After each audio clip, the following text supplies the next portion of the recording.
जय श्री राधे, जय श्री कृष्णा मित्रों। मैं आपका दोस्त नीरजनाथ चौहान और आज हम श्रीमद् भगवद गीता का 4वां अध्याय सुनेंगे और पढ़ेंगे।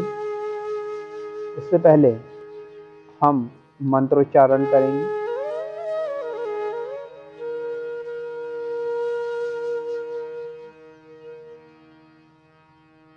श्री ओम नमो भगवते वासुदेवाय वासुदेव विश्वेश्वराय आदि पुराणाय अपरंपराय आलेखाय पुरुषाय नमः।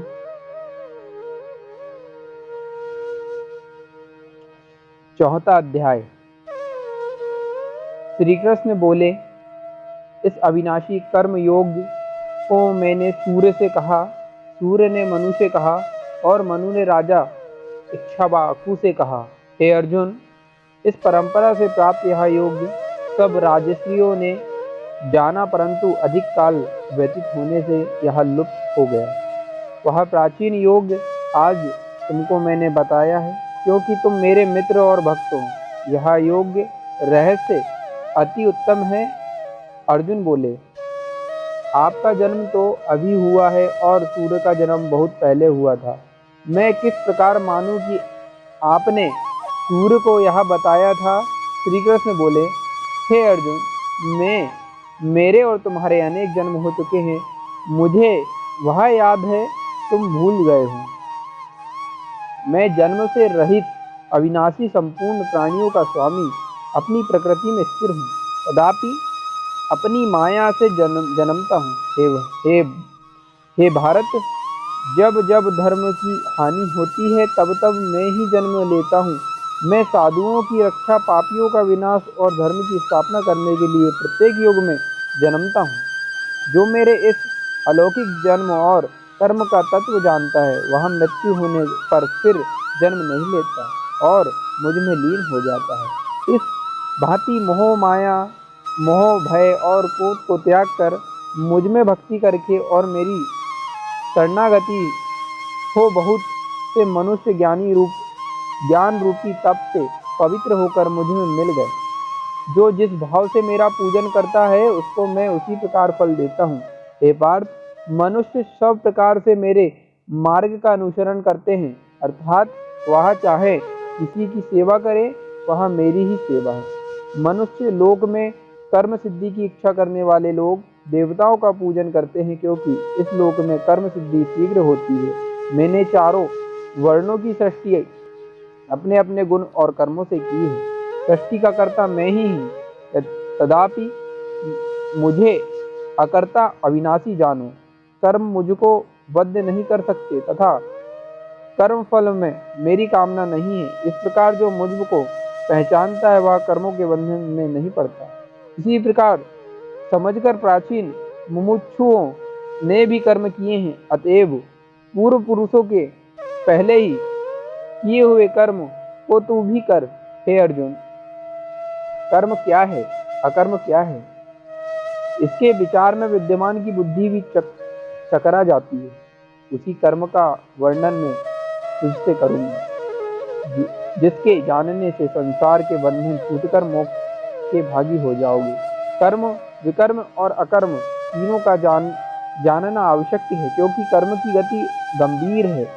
जो कर्म में अकर्म और अकर्म में कर्म देखता है, वही पुरुष बुद्धिमान है, वही योगी और समस्त कार्यों का करने वाला है। हे अर्जुन, जिस कर्म करने की कोई कामना नहीं रहती और जिसके समस्त कर्म ज्ञान रूपी अग्नि से भस्म निर्मल हो गए हैं, उसी को पंडित कहते हैं। जो कर्म की आशा छोड़कर कर्म करता है और उनमें आसक्ति भी नहीं रखता और निराशय ही सदा संतुष्ट रहता है, ऐसे मनुष्य कर्मों में घिरा रहने पर भी मानो कुछ नहीं करता। जो सब कामनाओं को त्याग कर मन और आत्मा को वश में कर संसारी झगड़ों से छूटकर केवल शरीर से कर्म बंधन में संतापित, जो हर्ष, शोक आदि द्वंद्वों से मुक्त है, तथा किसी से ईर्षा नहीं करता, कर्म की सिद्धि या असिद्धि में भेद नहीं समझता, वह कर्म करता हुआ भी उससे नहीं बनता। ज्ञान में जिसका मन अचल है, जो यज्ञ के कर्म करता है, जिसके सब कर्म लुप्त हो जाते हैं, हवन करने का पदार्थ और हवन करने की अग्नि भी ब्रह्म तथा आहुति देने वाला भी ब्रह्म, इस प्रकार जिसकी बुद्धि में सब कर्म ज्ञानमय है, उसको ब्रह्म प्राप्त होता है।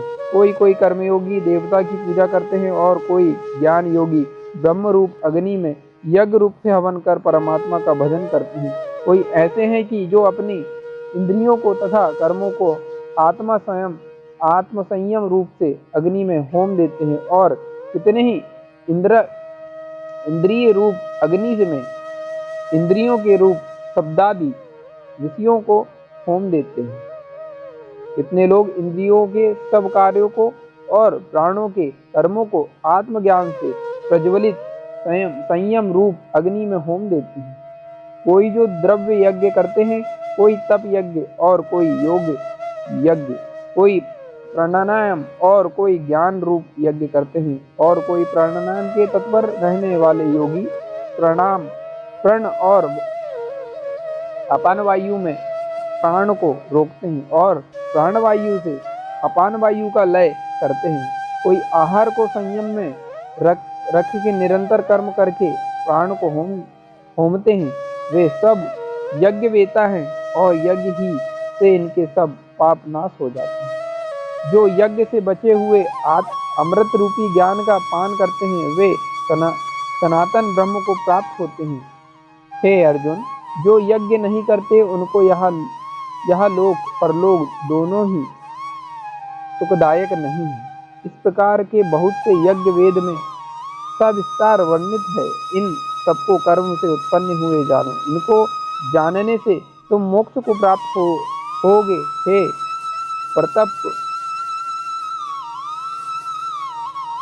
परतंप द्रव्यमय यज्ञ से ज्ञान उत्तम है। हे पार्थ, हम सहित सब कर्म ज्ञान में ही समाप्त हो जाते हैं, तो उस ज्ञान यज्ञ का तत्वदर्शी और ज्ञान लोग तुमको उपदेश करेंगे। इसलिए तुम उनकी सेवा करना और उनसे विनय पूर्वक प्रश्न करके ज्ञान यज्ञ जानना। उस ज्ञान का लाभ करके तुमको हे ऐसा मोह फिर नहीं होगा। ज्ञान से समस्त प्राणियों को तुम अपने में और मुझ में भी देखोगे। यदि सब पापियों से भी अधिक पाप करने वाले हो, तो भी ज्ञान रूपी नौका से ही सब पाप रूपी समुद्र को पार कर जाओगे। अर्जुन, जिस प्रकार प्रज्वलित अग्नि लकड़ी को जलाकर भस्म कर देती है, वैसी ज्ञान रूपी अग्नि सब कर्मों को भस्म कर डालती है। इस लोक में ज्ञान के समान पवित्र कर्म योग्य कुछ भी नहीं है। यह ज्ञान बहुत काल पर्यंत कर्म योग से सिद्ध हुए पुरुषों को अपने आप ही प्राप्त होता है। जो श्रद्धावान पुरुष इंद्रियों को जीतकर ज्ञान में लगा रहता है, वह ब्रह्म को प्राप्त करता है। अज्ञानी श्रद्धा रहित और जिनके मन में संदेह है, ऐसे जो पुरुष है वह नष्ट हो जाते हैं। जिनके मन में सदा संदेह रहता है, उनको यह लोक परलोक और सुख कुछ भी नहीं मिलता। जिससे परमेश्वर की आराधना और निष्काम कर्म योग के आश्रय से कर्म बंधन त्याग दिए हैं और ज्ञान से जिसके संदेह दूर हो गए हैं। हे अर्जुन, उस आत्मज्ञानी पुरुष को सुख दुख नहीं होता। अतएव हे अर्जुन, अज्ञान से उत्पन्न हुई चित्त से इस संशय को ज्ञान रूपी तलवार से काटकर मेरे बताए हुए कर्मयोग को करने के लिए प्रस्तुत हो जाओ। तो दोस्तों, ये हमारा श्रीमद् भगवद गीता का 4वां अध्याय समाप्त हुआ। दोस्तों, आपको यहाँ मेरी वाणी से श्रीमद् भगवद गीता का पाठ कैसा लगा, यह मुझे कमेंट बॉक्स में कमेंट करके बताएं। साथ ही आपको अगर यह वीडियो और यह भगवद गीता का आपको अच्छा लगा हो, अध्याय अच्छा लगा हो, तो इस वीडियो को लाइक कीजिए। साथ ही हमारे YouTube चैनल को सब्सक्राइब कीजिए जिससे कि ऐसी नॉलेजफुल और धर्म से जुड़ी हुई बातें, लाइफ स्टाइल से जुड़ी हुई बातें आपको सीखने के लिए मिले। साथ ही इस वीडियो को अपने दोस्तों के साथ शेयर कीजिए जो इनका अध्ययन कर अपने जीवन स्तर में सुधार करें। तो दोस्तों, मिलते हैं हम अपने नेक्स्ट वीडियो में। जय श्री राधे, जय श्री कृष्ण।